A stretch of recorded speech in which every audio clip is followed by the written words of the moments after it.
ನಮಸ್ಕಾರ ಸ್ನೇಹಿತರೆ, ಮಾಹಿತಿ ಕೇಂದ್ರ ಯೂಟ್ಯೂಬ್ ಚಾನಲ್ಗೆ ಸ್ವಾಗತ. ಸ್ನೇಹಿತರೆ, ಚಿನ್ನ ಖರೀದಿದಾರರಿಗೆ ಇದೀಗ ಬಿಗ್ ರಿಲೀಫ್ ಒಂದು ಇದೆ. ಸೊ 30,000ಕ್ಕೆ 10 ಗ್ರಾಂ ಚಿನ್ನವನ್ನ ಇನ್ಮುಂದೆ ನೀವು ಖರೀದಿ ಮಾಡಬಹುದು. ಹಾಗಿದ್ರೆ ಹೇಗೆ ಅಂತ ತಿಳಿಯಲು ವಿಡಿಯೋವನ್ನ ಕಂಪ್ಲೀಟ್ ಆಗಿ ನೋಡಿ. ಚಿನ್ನದ ಬೆಲೆಯು ಗಗನಕ್ಕೆ ಏರ್ತಾ ಇದ್ದು ಸಾಮಾನ್ಯ ಜನರು ಆಭರಣವನ್ನ ಖರೀದಿಸುವ ಕನಸು ಕೂಡ ದೂರ ಆಗ್ತಾ ಇದೆ. ಇದೀಗ ಇವತ್ತಿನಲ್ಲೇ ಕೇಂದ್ರ ಸರ್ಕಾರ ಒಂದು ಮಹತ್ವದ ನಿರ್ಧಾರವನ್ನ ಕೈಗೊಂಡಿದೆ. ಕೇವಲ 9 ಕ್ಯಾರೆಟ್ ಶುದ್ಧತೆಯ ಚಿನ್ನಕ್ಕೂ ಕೂಡ ಕಡ್ಡಾಯವಾಗಿ ಹಾಲ್ ಮಾರ್ಕ್ ಮಾಡುವ ಯೋಜನೆಯನ್ನು ಸರ್ಕಾರ ಜಾರಿ ಮಾಡ್ತಾ ಇದೆ. ಸೊ ಈ ಕ್ರಮದಿಂದಾಗಿ ಚಿನ್ನ ಖರೀದಿಯು ಇನ್ನು ಕೈಗೆಟುಕುವ ದರಕ್ಕೆ ಬರಲಿದೆ. ಹಾಗಿದ್ರೆ ಎಷ್ಟು ದರ ಕಡಿಮೆ ಆಗಬಹುದು ಅಂತ ತಿಳಿಯಲು ವಿಡಿಯೋವನ್ನ ಕಂಪ್ಲೀಟ್ ಆಗಿ ನೋಡಿ. ಸೊ ಪ್ರಸ್ತುತ ಮಾರುಕಟ್ಟೆಯಲ್ಲಿ 22 ಕ್ಯಾರೆಟ್ ಚಿನ್ನದ ಬೆಲೆ 10 ಗ್ರಾಮಿಗೆ 1,15,000 ಗಡಿಯನ್ನ ದಾಟಿದೆ. ಸೊ ಈ ಬೆಲೆ ಏರಿಕೆಯಿಂದ ಮಧ್ಯಮ ವರ್ಗದ ಜನರಿಗೆ ಚಿನ್ನದ ಮೇಲಿನ ಹೂಡಿಕೆ ಅಥವಾ ಆಭರಣ ತಯಾರಿಕೆ ಕಷ್ಟವಾಗ್ತಾ ಇದೆ. ಸೊ ಇದನ್ನು ಮನಗಂಡ ಸರ್ಕಾರವು ಕಡಿಮೆ ಶುದ್ಧತೆಯ ಚಿನ್ನಕ್ಕೂ ಗುಣಮಟ್ಟದ ಭರವಸೆಯನ್ನ ನೀಡಿದೆ. ಸೊ 9 ಕ್ಯಾರೆಟ್ ಚಿನ್ನ ಈಗ ಅಗ್ಗವಾಗಿಸಬಲ್ಲದೆ. ಸೊ 9 ಕ್ಯಾರೆಟ್ ಚಿನ್ನದಲ್ಲಿ ಶುದ್ಧ ಚಿನ್ನದ ಪ್ರಮಾಣ ಕೇವಲ 37.5% ಇರುತ್ತದೆ. ಉಳಿದ ಶೇಕಡಾವಾರು ಭಾಗವು ದೈನಂದಿನ ಬಳಕೆಗೆ ಅನುಕೂಲವಾಗುವಂತೆ ಇದು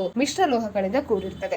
ಸೊ ಚಿನ್ನದ ಪ್ರಮಾಣ ಕಡಿಮೆಯಾಗುವುದರಿಂದ ಇದರ ಬೆಲೆ ಕೂಡ ತೀವ್ರವಾಗಿ ಇಳಿಯಲಿದೆ. ತಜ್ಞರ ಅಂದಾಜಿನ ಪ್ರಕಾರ 10 ಗ್ರಾಂ 9 ಕ್ಯಾರೆಟ್ ಹಾಲ್ ಮಾರ್ಕ್ ಚಿನ್ನದ ಬೆಲೆ ಪ್ರಸ್ತುತ ದರಕ್ಕೆ ಹೋಲಿಕೆ ಮಾಡಿದ್ರೆ 30,000ದಿಂದ 38,000 ಒಳಗೆ ಇರಬಹುದು. ಸೊ ಹಾಗಿದ್ರೆ ಈ ಯೋಜನೆಯಿಂದ ಯಾರಿಗೆ ಲಾಭ? ಈ ಯೋಜನೆಯು ಮುಖ್ಯವಾಗಿ ಕಡಿಮೆ ಬಜೆಟ್ ನಲ್ಲಿ ಮತ್ತು ಮದುವೆ ಅಥವಾ ಶುಭ ಸಮಾರಂಭಗಳಿಗೆ ಆಭರಣಗಳನ್ನು ತಯಾರಿಸಲು ಬಯಸುವವರಿಗೆ ಬಹಳಷ್ಟು ಉಪಯುಕ್ತವಾಗಲಿದೆ. ಸೊ ಹಾಗಾಗಿ ಹಾಲ್ ಮಾರ್ಕ್ ಇರುವ ಚಿನ್ನದ ಆಭರಣಗಳನ್ನು ಬಯಸುವವರಿಗೆ ಇದು ಹೆಚ್ಚು ಅನುಕೂಲ ಆಗಲಿದೆ. ಸೊ ಇಲ್ಲಿಯವರೆಗೆ 22 ಕ್ಯಾರೆಟ್ 18 ಕ್ಯಾರೆಟ್ ಮತ್ತು 14 ಕ್ಯಾರೆಟ್ ಚಿನ್ನಕ್ಕೆ ಹಾಲ್ ಮಾರ್ಕಿಂಗ್ ಇತ್ತು. ಈಗ 9 ಕ್ಯಾರೆಟ್ ಚಿನ್ನಕ್ಕೂ ಕೂಡ ಇದೀಗ ಹಾಲ್ ಮಾರ್ಕ್ ಸಿಗುವುದರಿಂದ ಗ್ರಾಹಕರು ಇದೀಗ ಸುಲಭವಾಗಿ ಚಿನ್ನವನ್ನ ಖರೀದಿ ಮಾಡಬಹುದು. ಸ್ನೇಹಿತರೆ, ಮಾಹಿತಿ ಇಷ್ಟ ಆದಲ್ಲಿ ವಿಡಿಯೋಗೊಂದು ಲೈಕ್ ಅನ್ನ ಕೊಡಿ. ಅದೇ ರೀತಿ ಮತ್ತಷ್ಟು ಅಪ್ಡೇಟ್ ಗಾಗಿ ನಮ್ಮ ಚಾನೆಲ್ ಅನ್ನ ಕೂಡ ಸಬ್ಸ್ಕ್ರೈಬ್ ಮಾಡ್ಕೊಳ್ಳಿ.